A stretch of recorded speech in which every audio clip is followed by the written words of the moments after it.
या बातमीचे प्रायोजक आहेत रिदान ज्वेलर्स।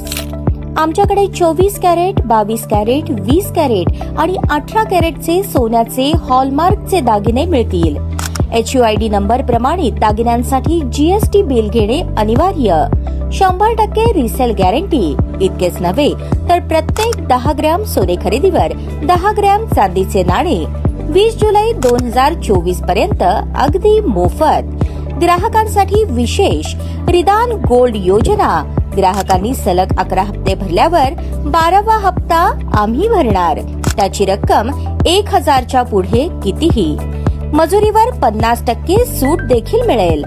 पत्ता रिदान jewellers, 133 new तिरेगाव, Chandni Chowk, forest, Solapur.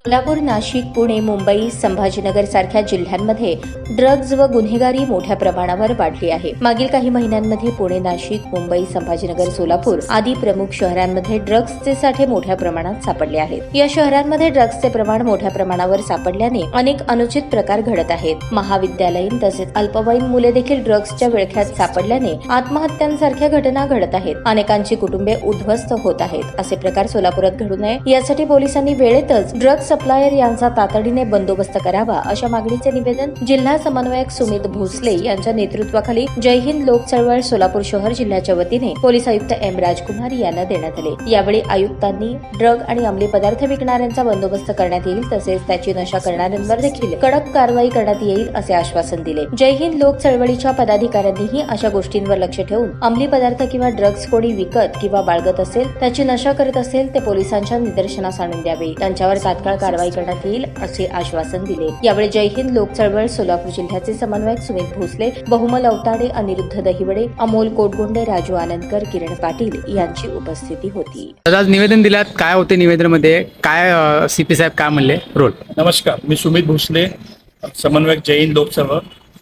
महाराष्ट्रातले आमचे नाशिक पदवीधर मतदारसंघाचे दमदार आमदार सत्यजित दादा तांबे पाटील यांनी आम्हाला नुकतंच निर्देश दिला होता की महाराष्ट्रामध्ये अंमली पदार्थ व ड्रग्सचा विळखा वाढत आहे, तर आपल्या आपल्या जिल्ह्यामध्ये ते कसं काय करता येईल, जसं काय कमी करता येईल। जसं भारत देश आपला हा युवकांचा सगळ्यात जास्त युवक असलेला देश आहे, तरुण देश म्हणलं तरी चालेल, तर या तरुण देशाला, तरुण पिढीला अंमली पदार्थाचं व्यसन लागण्याचं काम, ड्रग्स ॲडिक्शनचं काम हे काही घटक करत आहेत। तर ह्याला आळा घालण्यासाठी आपापल्या कमिशनर्सला, आपापल्या अधीक्षकांना निवेदन आम्ही द्यायला आलेलो जय हिंद चळवळच्या माध्यमातून।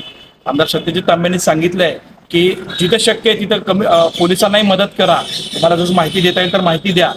आज R राजकुमार साहेबांनी पण आम्हाला तेच सांगितलं की M राजकुमार आपले सोलापूरचे आयुक्त आहेत, सोलापूर पोलीस आयुक्त आहेत, तर त्यांनी आम्हाला सांगितलं की तुम्ही आम्हाला मदत करा, जर कुठं तुम्हाला असं काय दिसत असेल तर आम्हाला कळवा, तर आम्ही निश्चित तुमच्या समोर कारवाई करू।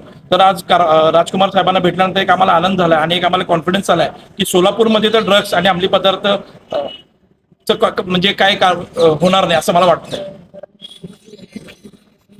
आणि मला असं वाटतं की आयुक्त हे जातीने लक्ष देतील। आज निवेदन देताना माझ्यासोबत बहुमल अवताडे आहेत, राजू आनंदकर आहेत, अमोल कोटगोंडे आहेत, ऋषी दहिवडे आहेत, तर आमचे पाटील आहेत, आम्ही सर्व जय हिंद संघटनेचे पदाधिकारी म्हणून आज निवेदन दिले। ताज्या बातम्या पाहण्यासाठी प्राईम महाराष्ट्र न्यूज चॅनलला सबस्क्राईब करा।